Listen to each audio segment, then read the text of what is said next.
আসসালামু আলাইকুম। আশা করি সবাই ভালো আছেন, সুস্থ আছেন এবং নিরাপদে আছেন। আমাদের আজকে কালো জাদু নিয়ে ব্ল্যাক ম্যাজিক নিয়ে প্রথম এপিসোড। আপনারা এই ব্ল্যাক ম্যাজিক এপিসোডের 1, 2 যাই আপনারা শুনতে পাবেন। এখানে শুধু ব্ল্যাক ম্যাজিকের ঘটনাই আপনারা শুনতে পাবেন। তো আশা করি আপনারা এই কাহিনীগুলো শুনে আপনারা অনেক মজা পাবেন। আসলে ব্ল্যাক ম্যাজিক তো মজার জিনিস না, তারপরেও আমরা যেহেতু জাস্ট আপনার এটা একটা অনুষ্ঠান, জাস্ট যাতে আপনারা এনজয় করতে পারেন, এটা অন্যভাবে কেউ নেবেন না।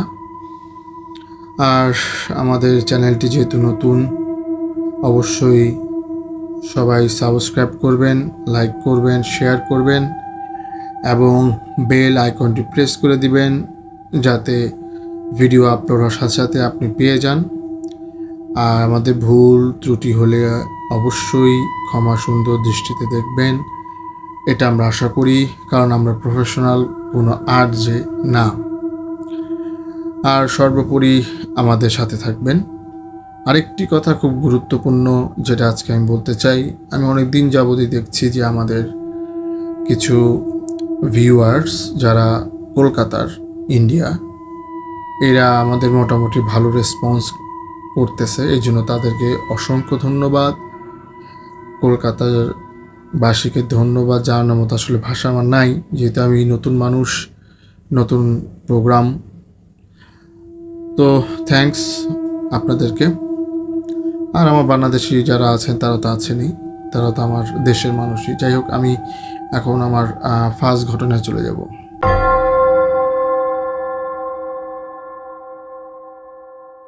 তো ফার্স্ট ঘটনাটি আমার এক সংগ্রহ করা ঘটনা। তো ঘটনাটি আপনার ঘটে গেছে সিলেট জেলায়। তো সিলেট জেলায় কোথায় ঘটে গেছে সেটা আসলে বলা যাবে না, যেহেতু এগুলো আপনার ব্ল্যাক ম্যাজিক নিয়ে। তো ব্ল্যাক ম্যাজিক নিয়ে আপনারা যতগুলো আমাদের কাহিনী শুনতে পাবেন, এখানে আমরা কোনোটাই এই ঠিকানা বা এক্স্যাক্টলি নাম এগুলো আমরা কিছুই বলতে পারছি না, কারণ সব কিছু তো আর বলা যায় না, কিছু কিছু বাধ্যবাধকতা থাকে। তো ধরে নেন সিলেট যেহেতু পাহাড়ি অঞ্চল, পাহাড়ও আছে, ধরে নেন ওই সাইডেরই এক তান্ত্রিক, তো তান্ত্রিক আর তান্ত্রিকের ছেলে বসবাস করত। তো তখন তান্ত্রিকের মোটামুটি আপনার বয়স প্রায় 60-60-এর কাছাকাছি। তো তখন উনি চিন্তা করলো যে ছেলেকে কিছু শেখানো প্রয়োজন, আমি মরে যাওয়ার পরে তো এগুলো দেখতে হবে একজন। তারা কিন্তু গ্রামবাসীকে উপকার করত, কোনো অপকার কোনো কিছু করতো না। এখন আপনারা চিন্তা করবেন ব্ল্যাক ম্যাজিকের কাহিনী উপকার করতো, তা আস্তে আস্তে শুনলে আপনারা কাহিনীটি বুঝতে পারবেন। তো এইভাবে চলতেছে, ছেলেকেও হালকা পাতলা উনি শিখাইতেছে, আর মোটামুটি ছোটোখাটো ট্রিটমেন্ট ছেলেও করতে পারতো। তো একসময় দেখা গেল হঠাৎ ওই তান্ত্রিকটা মারা গেল। তো তান্ত্রিক মারা যাওয়ার ফলে তার ছেলে তো একা হয়ে গেল। তান্ত্রিকের বউ অনেক আগেই মারা গেছে। তো এখন চিন্তা করলো যে ছেলেটা এখন কি করা যায়। তো উনি ছেলেটা চিন্তা করলো যে আমি তো পুরোপুরি বিদ্যাটা শিখতে পারিনি, তো যদি ভালো কেউ থাকে তো তার কাছে আমি এটা শিখব। তো এইভাবে উনি 2-3 জন তান্ত্রিকের কাছে গেলেন, কিন্তু তারা কেউই তাকে শিখাতে চায় না। তো ওই জায়গায় আপনার একটা বৌদ্ধদের যে টেম্পল, একটা বৌদ্ধদের টেম্পল আছে। তো ওই জায়গায় উনি এক মনীষীর কাছে গেলেন। মনীষীর কাছে যাওয়ার পরে উনি অনেক রিকোয়েস্ট করলেন মনীষীকে,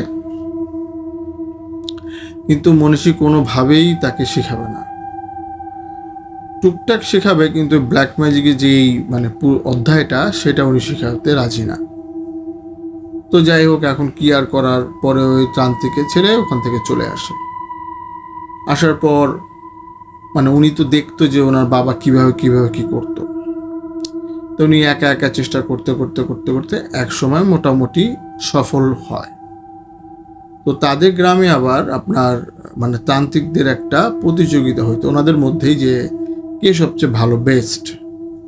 তো এর মধ্যে আপনার ওই যে তান্ত্রিকের ছেলে উনি আপনার ফার্স্ট হয়, মানে ওনারটা বেস্ট সবচেয়ে মানুষের উপকার করাতে।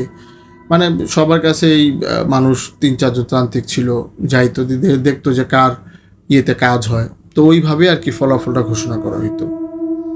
তো সবাই ওই তান্ত্রিকের ছেলের কাছে আসা যাওয়া করতো। তো তান্ত্রিকের ছেলে চিন্তা করলো যে এইবার তো বিয়ে শাদী করা দরকার। পরে বিয়ে শাদী করলো, করে এক পাহাড়ের টিলায় সে থাকা শুরু করলো। তো পাহাড়ের টিলায় মোটামুটি বউ নিয়ে ভালোই ছিল। তারপর তার একটা মেয়ে সন্তান জন্মগ্রহণ করে। যাই হোক, টুকটাক করে তান্ত্রিকের জীবন ভালোই চলতেছে। তো তার কিছুদিন পর, মেয়ে তখন বেশি বড় না, আপনার হয়তো 5-6 বছর, তখন তার ওয়াইফ মারা যায় এক জটিল রোগে। তো তান্ত্রিক তখন একা হয়ে যায়। সে তার মেয়েকে নিয়ে থাকা শুরু করলো। সে তার মেয়েকে অনেক ভালোবাসতো। তো মেয়ে যা বলতো তাই বাবা শুনতো। তো এইভাবে চলতেছে। তো মেয়ের একটা ছেলের সাথে আপনার সম্পর্ক হয়, ভালোবাসার সম্পর্ক। তো মেয়েটা ওর বাবাকে কিভাবে বলবে, মানে তান্ত্রিককে, সেটা চিন্তা করতে করতে আর মানে সাহস হয় না বলার। তো একদিন মেয়েটা কি করলো, ওই ছেলেটার সাথে বাসার থেকে ভেগে গেল। তো ভেগে যাওয়ার পর তান্ত্রিক যখন জানতে পারলো যে তার মেয়ে ভেগে গেছে, তান্ত্রিক চিন্তা করলো যে তাহলে ওই ছেলেটার খোঁজ খবর নেই। তো ছেলেটার খোঁজ খবর নিয়ে দেখলো না, ছেলেটা ভালো ফ্যামিলিরই। যাই হোক, প্রথমে তান্ত্রিকের অনেক রাগ হয়েছে, ভাবছে যে ওরে আমি ব্ল্যাক ম্যাজিকের মাধ্যমে মেরে ফেলবো, অনেক কিছু চিন্তা ভাবনা করছে। পরে চিন্তা করে দেখলো না, যেহেতু মেয়ে সুখে আছে, তাহলে আর আমার এখানে প্রয়োজন নেই, ও থাক ওর মতো। তো যাই হোক, মেয়ের মতো আছে, তান্ত্রিকের মতো আছে। তো 6-7 মাস পরে মেয়ে তান্ত্রিকের বাসায় আসলো। তো তান্ত্রিক তো মহা খুশি যে মেয়ে আমার বাসায় চলে আসছে। তো মেয়ে আসার পরে মেয়েকে জিজ্ঞেস করলো যে কী অবস্থা। পরে মেয়ে সব কিছু বললো যে মানে বিয়ের পর থেকে অনেক অত্যাচার করতো, ওকে মারতো, জামাই, এগুলো সব কিছু বললো। বলবো তান্ত্রিক তারপর ছিল থাক, আমার মেয়ে তো আমি ফেরত পাইছি, মানে তান্ত্রিক আর কিছু করার চিন্তা ভাবনা করলো না। সে ইচ্ছে করে তখন প্রতিশোধ নিতে পারত। তো এর মধ্যে তার কয়েকদিন পরে জানতে পারলো তান্ত্রিক যে তার মেয়ে আপনার প্রেগনেন্ট, মানে গর্ভবতী। তো যাই হোক, ভালো কথা। তো একদিন সকালবেলা যখন তান্ত্রিক ঘুম থেকে উঠছে, তার যেহেতু আপনার পাহাড়ের উপরের ঘর ছিল, মানুষ যাতায়াত কম ছিল, সে তার মেয়েই থাকতো। তো ঘুম থেকে উঠে সে যখন বের হয়েছে, তো বের হওয়ার পরে উনি দেখতেছে যে বাড়ির পাশে যেই কদম গাছটা আছে, কদম গাছে তার মেয়ের লাশ ঝুলতেছে, মানে সে আত্মহত্যা করছে। পরে তান্ত্রিক লাশ নামাইলো। তখন মোটামুটি গ্রামের মানুষ জানাজানি হয়ে গেছে, তারাও আসলো। তখন তান্ত্রিক লাশ নামায় আপনার ঘরের মধ্যে নিয়ে গেল। ঘরের মধ্যে নেওয়ার পর উনি ঘর থেকে বেরে বললো যে আজকে থেকে আমার কাছে কেউ আসবেন না কোনো কাজ নিয়ে, আর আমার বাড়ির সীমানার মধ্যে কেউ পা রাখবেন না, যদি রাখেন তাহলে ক্ষতি হবে। তো যাই হোক, এই কথা শোনার পর গ্রামবাসী চলে গেল। গ্রামবাসী ভাবলো যে মেয়ে মারা গেছে, হয়তো বা আগের মাথায় এগুলা বলে। কিন্তু তারপর থেকে আপনার তার বাড়ির আলোটা পরিমাণটা খুব কমে গেছে, মানে কোনো রকম একটা কুপি জ্বলে ভিতরে, এরকম আলো। এখন সবাই চিন্তা করতেছে যে মানে কি হইল, তারা কি মানে সুস্থ আছে, মানে তান্ত্রিক নাকি কিছু একটা হয়েছে। তো এটা দেখার জন্য অনেকেই আপনার ওই পাহাড়ের একটু উঠলেই দেখতো কি আপনার বড় বড় লম্বা লম্বা পা, হাতালা অবয়ব ওই তান্ত্রিকের ঘরের আশেপাশে দৌড়াদৌড়ি করতেছে। এইটা দেখে তো তারা অনেক ভয় পেল, গ্রামবাসী যারাই গেছে। তো সবাই বলা বলি করলো যে তান্ত্রিকের বাসার ওখানে যাওয়া যায় না, গেলে তো এরকম এরকম দেখা যায়। তো এদিকে তান্ত্রিক তো যেহেতু মেয়ে মারা গেছে তার মনে অনেক ক্ষোভ। উনি কি করলো, উনি ওই তার মেয়ের হাজবেন্ডকে ব্ল্যাক ম্যাজিকের মাধ্যমে এই বাড়িতে আসতে বাধ্য করলো, কারণ তার জামাইতে কোনো সময় বাড়িতে আসতো না। ব্ল্যাক ম্যাজিক করাতে সে বাড়িতে এক সন্ধ্যায় হাজির। তো আসার পরে তান্ত্রিক জিজ্ঞেস করতেছে যে তুমি আমার মেয়েকে অনেক অত্যাচার করতা, কি ঠিক কিনা? তো ছেলেটা কিছু বলে না। তো ছেলেটার নাম ছিল সেলিম। তো সেলিম কিছু বলে না। তখন তান্ত্রিক বলে, দেখো ওই যে আমার মেয়ে শুয়ে আছে। তো তান্ত্রিক তো আর কবর টবর দেয়নি, ওই যে ফাঁসির লাশ নামে যে ঘরে নিয়ে আসছে ওই ঘরের মধ্যেই। কিভাবে আসলে জীবিত রাখছে এটা আসলে, মানে জীবিত বলতে কিভাবে মানে লাশটা রাখছে এটা আসলে তান্ত্রিকই জানে। কিন্তু এখানে একটা কথা আসলে বলা হয়নি, ওই যে আগে যে তান্ত্রিকের বাবা ছিল উনি আর কি আপনার মরা মানুষকেও হাঁটাইতে পারতো, জান দিতে পারতো না ভিতরে, কিন্তু হাঁটাইতে পারতো। তো যাই হোক, পরে ওই তান্ত্রিকের কথা বলার পরে সেলিম দেখলো হ্যাঁ ওয়াইফের লাশ। তো সেলিম সব স্বীকার করলো। তো সেদিন সন্ধ্যাবেলা আপনার অনেক গ্রামবাসী দেখছে যে তান্ত্রিক আর তান্ত্রিকের মেয়ে পুরা বাড়ির আশেপাশ দিয়ে হাঁটতেছে। তো সবাই তো বলে যে তান্ত্রিকের মেয়ে তো ফাঁসি দিয়ে মারা গেছে, তো এটা হাঁটতেছে কিভাবে? তো ওদের সাথে আবার ওর মেয়ের জামাই যে সেলিম ও ছিল। তো এটা দেখার পর গ্রামবাসী অনেকটা আপনার হক চটে গেছে যে কি ব্যাপার, মেয়ে জামাইও আছে আবার মেয়েও আছে, নাকি মেয়ে কি মরেনি? কিন্তু সবাই তো দেখছে মেয়ে মারা গেছে। তো যাই হোক, এইভাবে আপনার দুই একদিন মানুষ দেখলো। তো যেহেতু তান্ত্রিক আপনার ঘর থেকে বেরোইতেছে না, তো সেলিমের মা বাবা কি করলো, যেহেতু সেলিম এই জায়গায় গ্রামবাসী দেখছে, সেলিমের মা বাবা এক হুজুরকে নিয়ে আসলো, কেন ওরা জানে যে তান্ত্রিকের সাথে ওনারা একা পারবে না। তো হুজুর যখনই তান্ত্রিকের আপনার বাড়ির সীমানায় পা দিল, তখনই আপনার ধাও ধাও করে আগুন জ্বলে ওঠে। এটা দেখার পর তো হুজুর খুব ভয় পেয়ে যায় যে কি ব্যাপার, এটা কেন হইতেছে। তো হুজুর অনেক চেষ্টা করে, কিন্তু সে পা দিলেই এরকম হয়। তো হুজুর বলতেছে না, এটা তো আসলে আমার দ্বারা সম্ভব না, এই বাড়িটা পুরোটা বন্ধ করা, এবং অনেক কঠিনভাবে বন্ধ করা হয়েছে, এই পুরো বাড়ির উপর ব্ল্যাক ম্যাজিক করা, এখানে আমি প্রবেশ করতে পারবো না। লাশের মাধ্যমে যেই ব্ল্যাক ম্যাজিকগুলো করা হয় সেগুলো অনেক কষ্টসাধ্য হয়, এটা হুজুর বলতেছে আর কি তাদেরকে। কিন্তু সেলিমের মা বাবা তো তার ছেলে ভিতরে কি অবস্থা তা জানতে পারতেছে না, নাকি মেরেই ফেলছে। তো তাদের মনে এই ভয়টা খুব কাজ করতেছে যে কি করা যায়, কি করা যায়।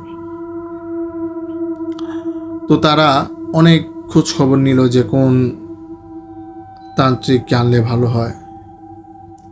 তো তারা কয়েকজনের কাছে গেল, কিন্তু তারা যখনই ওই তান্ত্রিকের নাম শুনে, যে আর কি পাহাড়ের উপরে থাকে, তার কথা শুনলেই কেউ আর আসতে চায় না। তা আপনাদের নিশ্চয়ই মনে আছে আমি এক বৌদ্ধ বিহারের কথা বলছিলাম, ওই জায়গায় যে ঋষি ছিল ওনাকে কাছে ওই সেলিমের মা বাবা যায়। যাওয়ার পরে ওনারা সব কিছু খুলে বলে। তখন ওই মানে আপনার ঋষি বলে ঠিক আছে আমি যাব, আপনারা একটু ওয়েট করেন। তো প্রায় বিকেল পার সন্ধ্যা সন্ধ্যা হয়ে গেছে। তো তা ওই আপনার ঋষি যখন ওই বাড়ির সামনে গেছে, বাড়ির সামনে যায় দেখতেছে আপনার বাড়িতে দাও দাও করে আগুন জ্বলতেছে।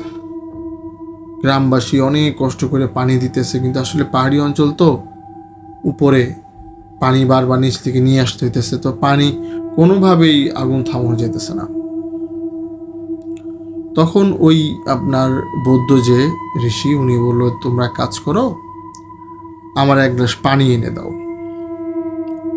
পরে এক গ্লাস পানি এনে দিল। দেওয়ার পরে ওই ঋষি কি মন্ত্র কি পড়লো, পানিতে ফু দিল। ফু দিয়ে পরে ওই পানিটা ওই আগুনের ঘরে যে আগুন ওখানে ফেকলো। তার কিছুক্ষণ পর আস্তে আস্তে আস্তে আস্তে আগুনটা নিভে গেল। আগুন নিভে গেছে সেটা দেখে তো গ্রামবাসী অবাক। যখন আগুন নিভে গেছে তারপরে ওই জায়গায় আপনার 3টা লাশ পাওয়া গেছে। 1 ওই তান্ত্রিক, 2 তান্ত্রিকের মেয়ে এবং 3 তান্ত্রিকের মেয়ের জামাই মানে সেলিমের। তো লাশের খুবই করুণ অবস্থা। এটা ওই জায়গার থেকে নেওয়া এত উপরে থেকে, আবার এটা কি করা অনেক কষ্টকর। আর তখন মনে করেন পুলিশের এতই ছিল না ওই অঞ্চলে। তো সবাই চিন্তা করলো যে এটা যে অবস্থা এটা আস্তে আস্তে মাটির সাথে মিশে যাবে, যেহেতু তান্ত্রিকের কেউ নাই। আর ওই সেলিমের মা বাবা যে সেলিমকে নিয়ে যাবে ওর অবস্থাও অত নেওয়ার মতো না। তো যাই হোক 2-3 দিন যাওয়ার পর সব কিছু তো একটু ঠান্ডা হয়ে গেল। তো ওখানে আপনার ছোট ছোট ছেলেমেয়েরা মানে খেলাধুলা করতে যেত। তো ওখানে খেলাধুলা করতে করতে বাচ্চাগুলো একটা রশি পায়। তো সেই রশিটা দিয়ে তারা কি করে, রশির ডালে মানে গাছের ডালে রশিটা বাঁধার পর ওটা মানে দোলনার মতো সিস্টেম করে তারা ওটার মধ্যে মানে ঝুলুনি খেলতেছে। তো একজন মানে সিরিয়াল ভাই, যেমন স্কুলে আমরা সিরিয়াল করে লাইন ধরতাম ওইভাবে একজন করে ঝুলে। তো ঝুলতেছে তো বিকেল টাইম খেলা শুরু করছে ওরা। তো সন্ধ্যাবেলা লাস্ট সিরিয়াল ছিল একটা মেয়ের। তো ও যখন আপনার দোলনায় উঠছে তখন তো সন্ধ্যা হয়ে গেছে, সবাই চলে গেছে বাসায়। ও এখন একা, কিন্তু পেছন থেকে যে আমাদের ধাক্কা দিয়ে দোলনার মধ্যে কে যেন ধাক্কা দিতেছে, ও দেখতে পারতেছে না, ও তো পেছনে তাকাইতে পারতেছে না। পরে এইভাবে ও দোলনা খাইতেছে মানে আস্তে আস্তে স্পিডটা বাড়তেছে ওর ধাক্কা দেওয়ার। তো এইভাবে হওয়ার পর ও অনেক চিল্লাচিল্লি করতেছে। তো চিল্লাচিল্লি করার পরে আপনার সাউন্ডটা আপনার পাশে যে বাড়ি ছিল ওই জায়গায় মানুষ শুনতে পাওয়ার পরে তাড়াতাড়ি তারা ওই জায়গায় আসছে তান্ত্রিকের বাসার ওখানে। আসার পর দেখতেছে যে দোলনায় একটা মেয়ে এভাবে ঝুলতেছে, অনেক উপরে উঠে যেতেছে, আবার নিচে নামতেছে। তো ওনারা তাড়াতাড়ি ধরে মেয়েটাকে নামানোর পরে মেয়েটাকে জিজ্ঞেস করলো তোমার বাসা, পরে ওকে বাসায় দিয়ে আসলো। তো রাতে ঘুমে আছে মেয়েটার মধ্যে 2 পাশে মা বাবা। তো রাতে হঠাৎ তারা ঘুমগানি শব্দ পাইতেছে। তো দুজনের ঘুম ভেঙে গেছে মা বাবার। তো মধ্যে তো মেয়েটা আপনার ঘুমন্ত অবস্থায় ছিল। যখন তাকায় দেখে মেয়েটা বিছানা থেকে প্রায় 3-4 হাত উপরে উঁচা অবস্থায় সে ওইভাবে শুয়ে আছে আর গুনগুন করতেছে। এটা দেখার পর তো তারা অনেক ভয় পেয়ে গেছে। ভয় পাওয়ার পর এখন কি করবে, তাড়াতাড়ি তারা মেয়েকে ধরার পরে মেয়েটা আবার বিছানায় পড়ে গেছে। পরে যেই তান্ত্রিক, ওই আপনার তান্ত্রিক না আর কি, ওই ঋষি আপনার বৌদ্ধদের, ওনার কাছে পরের দিন মেয়েকে নিয়ে গেল। তোকে মেয়েকে নিয়ে যাওয়ার পরে সব কাহিনী বলল যে ওরা কী ঘটনা ঘটছে ওর সাথে। ও তান্ত্রিক বললো চলো তো যাই। তো ওই তান্ত্রিক মানে ওই ঋষি তখন ওই তান্ত্রিকের বাসা আসলো। আসার পর যেই দড়িটা দেখলো, এই দড়িটা দিয়ে আপনার তান্ত্রিকের মেয়ে যে ফাঁসি দিয়েছিল এই দড়িটাই সেই দড়ি। তো সেই দড়িটা সে নিয়ে আসলো বাসায়। নিয়ে আসার পরে দড়িটা যখন সে মানে আপনার আগুন ধরাই দিল, বিকট চিৎকার চারিদিক থেকে, মানে সব কিছু ভেঙে চুরে যাবে। মেয়েটার বাবা সামনে এটা হয়েছে। তো এটা যতক্ষণ আপনার রশিটা পুড়ছে ততক্ষণ এরকম শব্দ হয়েছে। তো যাই হোক পরে যখন রশিটা আপনার আগুন জ্বালানো শেষ হয়ে গেল তখন সব শব্দ চুপ হয়ে গেল। তখন ওই ঋষি বলল আর কোনো সমস্যা হবে না, আপনারা এবার নিশ্চিন্তে বাসা যেতে পারেন। যাই হোক তারপর থেকে আর কোনো সমস্যা হয়নি। তো এই ছিল আমার ফার্স্ট আজকের ঘটনা। আশা করি আপনাদের ভালো লাগছে। আরেকটা কথা যেটা আমি আপনাদেরকে বলতে চাই, আমাদের ঘটনাগুলো আপনারা পুরোপুরি শোনার চেষ্টা করবেন। আমরা গল্পগুলো বা কাহিনীগুলো অনেক কষ্ট কালেক্ট করি। যাই হোক, এখন আমি সেকেন্ড ঘটনা চলে যাব।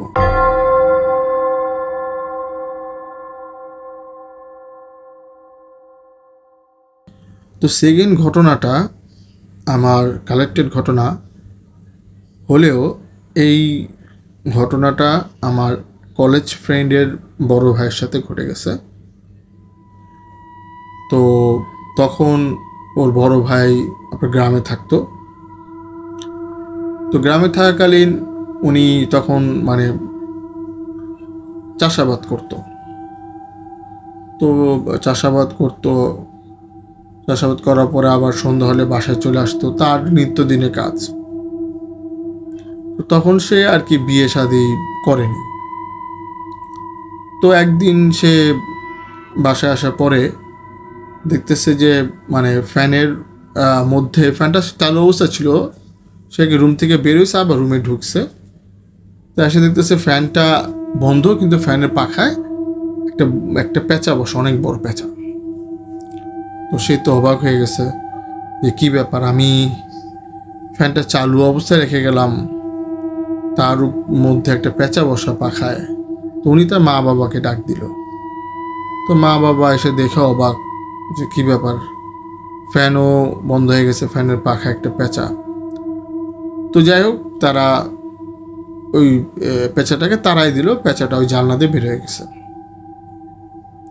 সেদিনের কাহিনী এতটুকুই। পরের দিন আমার ফ্রেন্ডের বড় ভাই শুয়ে আছে রাতেরবেলা। তো পাশের ঘর থেকে অনেক শব্দ, মানে কিছু একটা ভাঙে চুরে ফেলতেছে এরকম।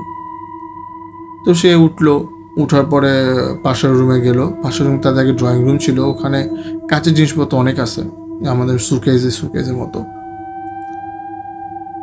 তো উনি যা দেখলো মানে ওখানে তো কোনো কিছু ভাঙা টাঙা নাই, রুম যেরকম আছে গোছানো সেরকমই আছে। যাই হোক, এইভাবে চললো। সবাই মনে করছে হয়তো বা এটা মানে খারাপ জিনের কাজ। তো তারা কি করলো, তারা হুজুরকে নিয়ে এসে বাড়িটা বন্ধ করে দিল। বন্ধ করে দেওয়ার কিছুদিন পর আমার ফ্রেন্ডের বড় ভাইয়ের বিয়ে হইল। তো বিয়ে হওয়ার পরে আপনার নর্মালি কি হয় যে আমরা মানে এটা সেটা ঘরে রাখলে সেটা আর কি আমাদের যারা ওয়াইফ থাকে ওরাই মানে খুঁজে এনে দেয়, যেমন মানি ব্যাগ, চিরুনি, নর্মাল জিনিস। তো একদিন এরকম, তো আমার বড় ভাই, আমার ফ্রেন্ডের বড় ভাই চিরুনি খুঁজতেছে। তখন ওনার ওয়াইফকে বলতেছে, তুমি চিরুনি দেখছো? তো ওনার ওয়াইফ বাইরে থেকে এসে পরে চিরুনি দিছে। চিরুনি দেওয়ার পরে সে মাথা আশ্রাইতেছে, ওনার সামনে দাঁড়ানো ছিল। তো রুম থেকে বের হয়ে আসছে, উনি আর কি ইসে যাবে, ক্ষেতের দিকে যাবে। এখন যখনই বেরোয়, উনি বেরোছে সামনেই পাকের ঘর, দেখতেছে যে ওনার বউ রান্না করে। তো ওনার বউ রান্নাঘরে, তো ভিতরে চিরুনি দিল কে? ভিতরে তাকায় দেখে কেউ নাই। তখন উনি ওনার বউকে বলতেছে, তুমি কি ভিতরে গেছিলে চিরুনি দিতে? বলে, না তো, আমি তো পাকের ঘরে, আমি তো রান্না করতেছি। বলে, ও আচ্ছা। হয়তো বা সে ভাবছে হয়তো বা তার মনের ভুল। আবার সে চিন্তা করলো, মনের ভুল, এত বড় ভুল কি হবে আমার? আচ্ছা, যাই হোক, সে চলে গেল কাজে। পরে সে রাতে আসলো। তো দেখবেন যে রাতে খাওয়া দাওয়ার পরে মানুষ একটু রিল্যাক্স গল্প টল্প করে। তো উনি তখন ভাত টাত খেয়ে বারান্দায় বসে আছে। তো বারান্দায় বসে আছে, পাশে তার ওয়াইফ সাথে কথা বলতেছে। আর সে বলতেছে, ঠিক আছে, আমি তাহলে একটু ওয়াশরুম থেকে আসি। বলো, আচ্ছা ঠিক আছে, যাও। তো ওয়াশরুম থেকে আসার পরে উনি দেখতেছে ওনার ওয়াইফ নাই ওই জায়গায়, ওনার ওয়াইফ ঘরে। তো ভাবলো হয়তো বড় ঘুম আসছে, ঘরে চলে গেছে। তো ঘরে গেছে, ঘরে যাওয়ার পরে তার 2 থেকে 5 মিনিট পর ওনার ওয়াইফ আবার ঘরে ঢুকছে। উনি এই পাশে হয়ে শুয়েছিল। পরে বলছে, আমি বারান্দায় বসে আর তুমি এদিকে ঘরের ভিতরে ঢুকে শুয়ে আসো। বলে, কি বলো? আমি তো দেখলাম তুমি পাশে শুয়ে আসো খাটে। পরে তাকায় দেখে কেউই নেই। তো এইভাবে তো খুব মুশকিল হয়ে গেল। তখন আমার ফ্রেন্ডের বড় ভাই তার ওয়াইফকে সব কিছু খুলে বলল 2-3 দিন যাবৎ যা হইতেছে। কিন্তু এটা কিভাবে ধরা যায় জিনিসটা, সেটা তো একটা ওয়ে লাগবে ধরার জন্য। তো এরকম একদিন ওয়ে চলেও আসলো। তো সেদিন সন্ধ্যাবেলা আমার ফ্রেন্ডের বড় ভাই বাইরের থেকে আসছে, আইসা দেখে যে তার ওয়াইফ বারান্দায় বসে চুল আঁচড়াইতেছে। আর ভেতর রুমে তাকায় দেখে তার ওয়াইফ ওই ড্রেসিং টেবিলে বসে উনিও চুল আঁচড়াইতেছে। এখন ওই আমার ফ্রেন্ডের বড় ভাই আর ওয়াইফ বলছে যে যদি এরকম কিছু হয় তারা একটা ইশারা দিবে। তো বড় ভাই কি করলো, ওই বারান্দা না দাঁড়ায় ঘরের ভিতরে ঢুকে গেল। ঘরের ভিতরে ঢুকে যায় ওনার যে অরিজিনাল ওয়াইফ, ওনাকে বলল যে তুমি একটু এদিকে আসো। আসার পর দেখালো যে হ্যাঁ, বারান্দায় সেম ওনার মতোই দেখতে চুল আঁচড়াইতেছে। তো এটা দেখার পর তো তাদের আর বোঝার কোনো বাকি নাই যে তার রূপ ধরে খারাপ কোনো জিন এখানে বসবাসের চেষ্টা করতেছে। কিন্তু বাড়ি তো বন্ধ করা, ঢুকলো কিভাবে? তো সেদিন রাত তারা কোনো রকম কাটাই দিল। পরের দিন সকালবেলা ওনার হুজুরের কাছে গেল। তো হুজুরের কাছে যাওয়ার পরে হুজুর বলল যে আমি তো তোমাদের বাড়ি বন্ধ করে দিয়ে এসছি, তো এটা তো হওয়ার কথা না, তারপর আমি দেখতেছি কি হয়েছে। তো হুজুর তার পালিত যা জিনের মাধ্যমে খবর নিল যে তোমার আমি একটা পুরনো কাহিনী আজকে তোমাকে বলি, তোমার মনে আছে কিনা দেখো। আমার ফ্রেন্ডের বড় ভাইকে বলতেছে জি বলেন। অনেক দিন আগে তুমি যখন কাজ করতেছিলা খেতে জমিতে, তো ওখানে তুমি একটা পিতলের একটা হাড়ি পেয়েছো, তোমার মনে আছে? বলে হ্যাঁ। তো পিতলের হাড়ি পাওয়ার পর তুমি ভাবছিলে এটার মধ্যে অনেক ধন সম্পদ বা অনেক কিছু আছে। বলে হ্যাঁ, আমি এটা ভাবছিলাম, তুমি এটা কাউকে বলতে চাওনি। বলে হ্যাঁ ঠিক। তখন তুমি এটা কি করছো? তুমি এটা বাড়ি নিয়ে এসে খুলছো। খোলার পর দেখছো এর মধ্যে আসলে কোনো ধন সম্পত্তি নেই, কয়েক টুকরা কাপড় আর 2-3টা তাবিজ পাইছো। তখন তুমি পরদিন সেটা আবার খেতে নিয়ে গেছো, নিয়ে যে সবাইকে দেখাইছো যে এটা আমি এই জমি থেকে পাইছিলাম, এটার ভিতরে কিছুই নেই। তারপরে তুমি তাদের সামনে রাগের মাথায় এটাকে ছুঁড়ে ফেলে দিছো এবং কাপড়গুলো পুড়িয়ে দিছো। ওইটার মধ্যে যে একটা জিন ছিল, বদ জিন, তুমি খোলাতে এটা বের হয়ে গেছে। এবং তুমি যে এই ওর সাথে খারাপ ব্যবহার করছো, ওকে যে মারছো, এই প্রতিশোধ নেওয়ার জন্য ও মনে মনে ঠিক করলো। কিন্তু ও নিজে এখানে ঢুকতে পারতেছে না, কারণ তোমার বাড়িটা বন্ধ করা। এই জন্য ও কী করছে, অন্য জিনের মাধ্যমে তোমাকে ব্ল্যাক ম্যাজিক করছে। তোমাদের বাড়ি বন্ধ ঠিকই, কিন্তু ব্ল্যাক ম্যাজিক ঠেকানোর মতো ওই বন্ধ নাই, যেটা আমি করিনি। মানে হুজুর বলতেছে। তখন হুজুর বলল তোমরা একটু বসো, আমি এক লোক তোমাদের সাথে দিব, উনি তুলা রাশি, উনি একটা জিনিস ওই জায়গা থেকে নিয়ে আসবে, তোমাদের বাড়িতে আছে ওটা। তো আমার ফ্রেন্ডের বড় ভাই বলে আচ্ছা ঠিক আছে। তো তাদের সাথে একটা লোককে দিল তুলা রাশির। তখন সে লোকটা ওই আমার ফ্রেন্ডের বড় ভাইকে বলতেছে আচ্ছা আপনাদের বেডরুমটা কোথায়? তো বেডরুমটা দেখাইলে ওখান থেকে একদম কোনাকুনি গেটের যেখান থেকে মানুষ ঢুকে, গেটের ওইখানে গর্ত করলো, গর্ত করে একটা পুটলির মতো পাইল, মানে মাটি কাপড়ের পুটলি। তো সেইটা নিয়ে ওই আমার ফ্রেন্ডের বড় ভাই আর ওই তুলা রাশির লোকটা হুজুর কাছে আসলো। তো আসার পরে হুজুর বলতেছে দেখো এই পুটলিটা দেখতেছো, তুমি যতবার তোমার শরীর বন্ধ করে বেরিয়েছো বাসার থেকে, কিন্তু এই পুটলির উপর দিয়ে যখন তুমি পা দিয়ে আসতা, ব্যাঙে আসতা, তখন তোমার শরীরের বন্ধটা কেটে যেত, আর এর জন্যই তোমার এত প্রবলেম হইতো। আর যেহেতু এটা তোমার ব্ল্যাক ম্যাজিক বাড়ি বন্ধ করলে ব্ল্যাক ম্যাজিক বন্ধ হয় না। এটা হলো বাড়ি বন্ধ আলাদা। তো বললো তাহলে হুজুর এখন কি করতে হবে?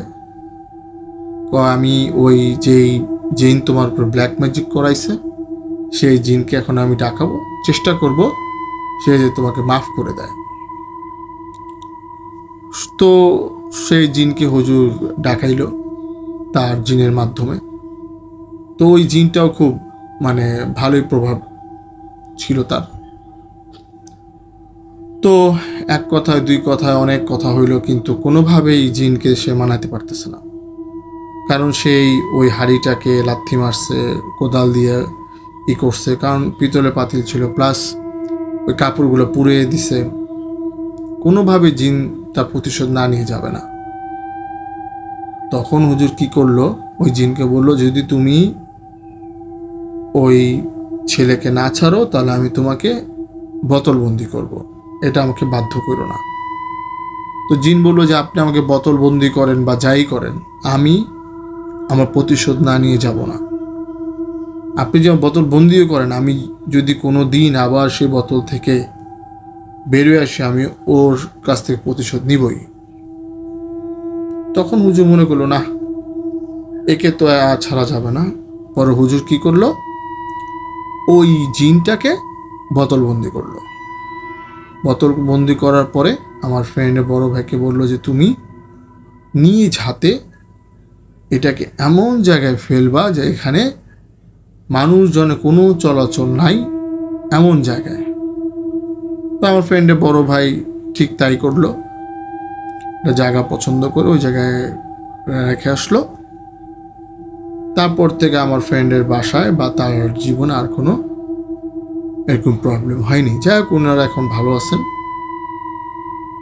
তো একটা জিনিস দেখেন, জিনের মাধ্যমে ব্ল্যাক ম্যাজিক করে, শুনতে একটু অবাক লাগলেও কাহিনীটি সত্যি। যাই হোক, আশা করি আপনাদের ভালো লাগছে। আপনারা আমাদের চ্যানেলটিকে অবশ্যই সাবস্ক্রাইব করবেন, লাইক করবেন, শেয়ার করবেন, বেল আইকনটি প্রেস করে দিবেন, আর আমাদেরকে কমেন্টস করে জানাবেন আপনাদের কেমন লাগলো এপিসোডটি। আর আমাদের সাথে থাকবেন। আমাদের ভুল ত্রুটি হলে অবশ্যই ক্ষমা সুন্দর দৃষ্টিতে দেখবেন। আর যে কলকাতা ভাই বোনরা যারা আমাদের প্রোগ্রাম শুনেন, তাদের প্রতি রইল আমার অনেক অনেক অভিনন্দন এবং ভালোবাসা। আর আমার দেশে যারা আছেন তাদের জন্য ভালোবাসা আছেই। তো আজকের মতো এতটুকুই। সবাই ভালো থাকবেন, আমাদের জন্য দোয়া করবেন, আমরা আপনাদের জন্য দোয়া করব। আসসালামু আলাইকুম।